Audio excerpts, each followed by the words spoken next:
हमने series parallel combination समझ लिए थे लास्ट लेक्चर में। ठीक है, अब आपको इसमें चार्ज ऑन ईच कैपेसिटर निकालना है। तो अभी आपको जितना पता है उसके अकॉर्डिंग आप क्या बोलेंगे कि यहाँ पर क्या आएगा, प्लस क्यू आएगा। इस तरीके से मान लो क्यू है, तो आपको पता है ये अगर कंडक्टर्स है, ध्यान से देखें बेटा एकदम, फिर हम जा रहे हैं कि फ्लो कैसे करेंगे इस चार्ज को, एज ए करंट की तरह फ्लो क्यों करा सकते हैं। ठीक है, अभी तक जो आपको पता है जिस तरीके से, उस तरीके से बता रहा हूँ मैं। ठीक है ना, अभी आपको पता है कि अगर ये कैपेसिटर की प्लेट्स हैं तो बैटरी इधर से उधर चार्ज शिफ्ट करेगी, वो प्रोसेस हम बहुत बार देख चुके हैं। बट आपको ये भी पता है कि यहाँ पर चार्ज नहीं आ सकता। ठीक है ना, यहाँ पर चार्ज नहीं आ सकता, ये भी आपको बहुत क्लियर है आउटर सरफेस पर, क्योंकि पूरा एक कंडक्टर बन गया है। तो ये पूरा एक कंडक्टर होगा, तो एक एंड पर चार्ज होगा और दूसरा अपोजिट एंड पर होगा, बीच में नहीं होगा चार्ज। ठीक है, तो चार्ज कहाँ पर आएगा, यहाँ पर आएगा। इस पर कितना मान लेते हैं, Q1 चार्ज आया इस, या Q मान लेते हैं, Q चार्ज आया, मान लो Q चार्ज है यहाँ पे।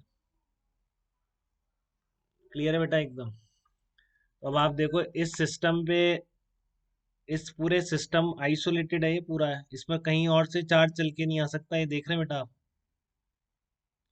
ठीक है ना, इस पर कहीं और से चार्ज चल के नहीं आ सकता, तो इस पर नेट चार्ज जीरो होना चाहिए। आपने यहाँ प्लस क्यू मान लिया, तो सामने क्या आना है, माइनस क्यू आना है, 100% गॉस लॉ को सेटिस्फाई कराने के लिए। और इन सब पे चार्ज मिलके नेट चार्ज जीरो होना चाहिए, इसमें दिक्कत नहीं है किसी को भी।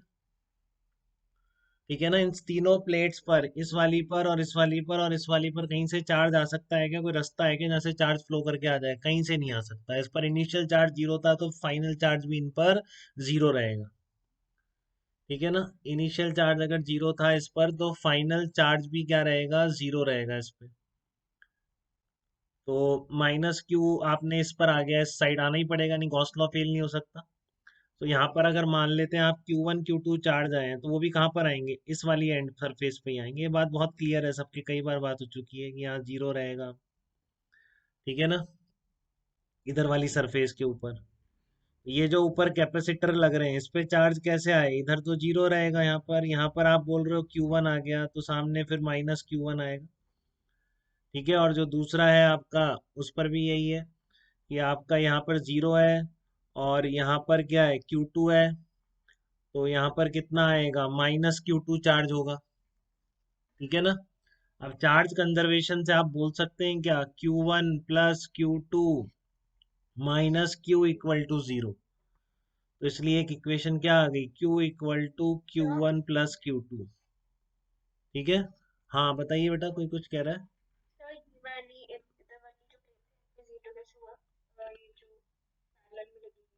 ये ये वाले कौन, इशिता आप ही बोल रहे हैं ना आवाज। हाँ चलिए, आप ही चलिए। मैं कह रहा हूँ कि इसमें है ना, यहाँ पर जीरो है ना बेटा, ये यहाँ पर जीरो है ना, इन वाली पे ये चार्ज नहीं आ सकता ना। ये जो देखो आप, ये वाला देखो एक बार, ये आवाज लैग कर रही है क्या। हाँ, ये देखो ऐसी है ना बेटा ये प्लेट, तो आपको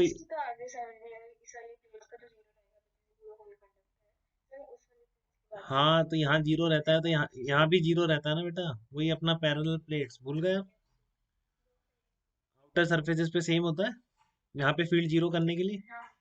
ठीक है बेटा, तो यहाँ जीरो आया, इसलिए यहाँ पे जीरो आया। ठीक है, ये सिचुएशन है बेटा। तो अब यहाँ पर क्या बना, Q equal to Q1 plus Q2 बन गया ना।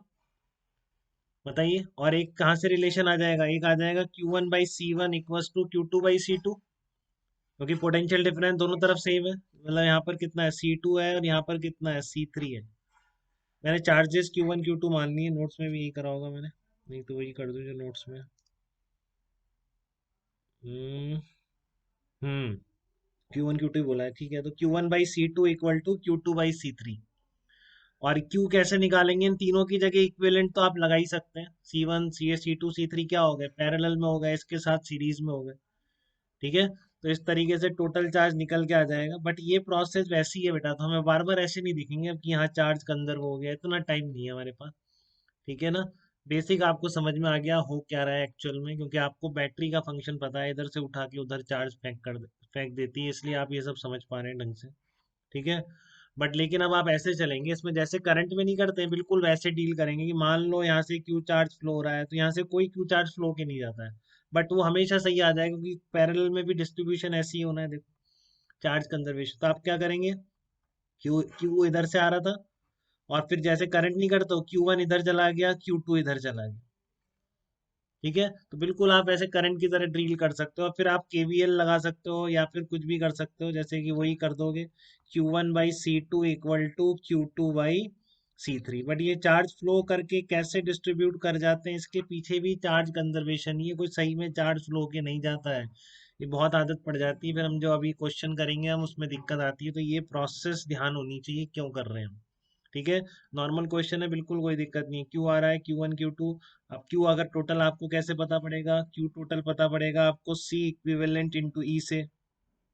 ठीक है, और सी इक्विवेलेंट आप निकालोगे तो सी इक्विवेलेंट कितना आ जाएगा, सी इक्विवेलेंट आपका आ जाएगा, ये दोनों पैरेलल में C2+C3 हो जाएंगे, और सी वन के साथ, हाँ, C1 इंटू C2+C3, C1+C2+C3, ये हो जाएगा। तो Q आ जाएगा, और फिर Q1/C2 से आप क्यू इनको रेशियो में डिवाइड कर, जैसे आप करंट को डिवाइड करते थे बेटा, तो यहाँ पर जब पैरेलल कैपेसिटर्स हैं, चार्जेस का रेशियो किस रेशियो में होगा, कैपेसिटेंस के रेशियो में ही होगा। देख लो ये आ रहा है Q1/Q2 इक्वल टू C2/C3, तो ऐसे आप निकालेंगे अब टोटल चार्ज। क्या करोगे पहले इस प्रोसेस में, अब क्या एग्जाम में कैसे रहेगी इसको सॉल्व करने की, तो मैंने बता दिया कि आप ऐसे भी सब समझ सकते हैं, सारा चार्ज कंजर्वेशन ही है, और बैटरी का इधर से उठा के उधर चार्ज फेंक देने की प्रोसेस है। ठीक है, बट आप एग्जाम में आप कैसे करेंगे, चार्ज फ्लो निकालना है, तो वही प्रोसेस, सबसे पहले सी इक्विवेलेंट इंटू ई निकाल लें।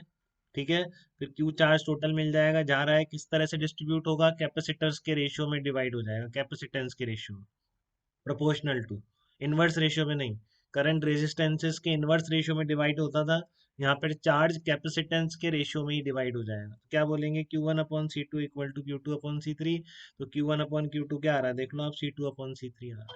ठीक है, तो अब ये प्रोसेस इलेक्ट्रिक करंट की तरह ही काफी सिंपल हो जाएगी, केवीएल लिख दीजिए, या नोडल मेथड भी अभी बताता हूँ इसमें मैं आपको। ठीक है ना, उससे भी काफी आसान रहेगी। तो यहाँ तक कोई दिक्कत तो नहीं है बेटा इस प्रोसेस में, चार्ज डिस्ट्रीब्यूट करने में और फाइनल चार्ज ईच कैपेसिटर पे निकालने में। तो इस पर भी Q1 Q2 Q, इस पर Q ही रह जाएगा।